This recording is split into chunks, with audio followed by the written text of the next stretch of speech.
Tanur boat അപകടത്തെക്കുറിച്ചുള്ള അന്വേഷണ കമ്മീഷന്റെ രണ്ടാം ഘട്ട വിചാരണ നാളെ ആരംഭിക്കും. തിരുവനന്തപുരം പൂവാറിലെ ഗ്രാമപഞ്ചായത്ത് ഹാളിലാണ് വിചാരണ നടക്കുകയെന്ന് commission chairman justice VK Mohanan തിരുവനന്തപുരത്ത് വാർത്താസമ്മേളനത്തിൽ അറിയിച്ചു.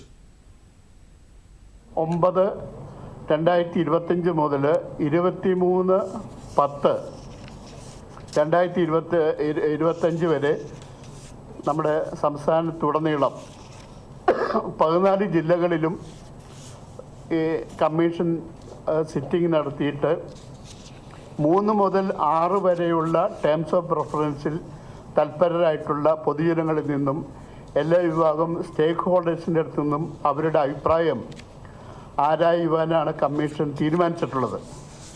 അപ്പോൾ നിങ്ങൾക്ക് തന്നിട്ടുള്ള നോട്ട് പ്രസ് നോട്ടിൽ ഈ 3 മുതൽ നിലവിലുള്ള ലൈസൻസിങ് എൻഫോഴ്സ്മെൻറ്റ് സംവിധാനങ്ങൾ പര്യാപ്തമാണോ, അല്ലെങ്കിൽ ആവശ്യമായ ശുപാർശകൾ സമർപ്പിക്കുക, ജലഗതാഗത മേഖലയിൽ ഭാവിയിൽ ഇത്തരം അപകടങ്ങൾ ആവർത്തിക്കാതിരിക്കുന്നതിന് സ്വീകരിക്കേണ്ട പരിഹാര മാർഗങ്ങൾ ശുപാർശ ചെയ്യുക.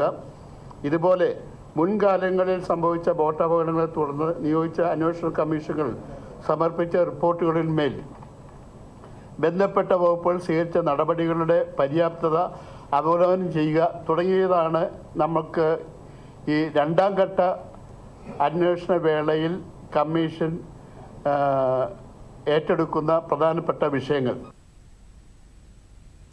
2023 മെയ് 7-ന് മലപ്പുറം ജില്ലയിലെ താനൂർ തൂവൽ തീരം ബീച്ചിലാണ് ബോട്ട് അപകടമുണ്ടായത്.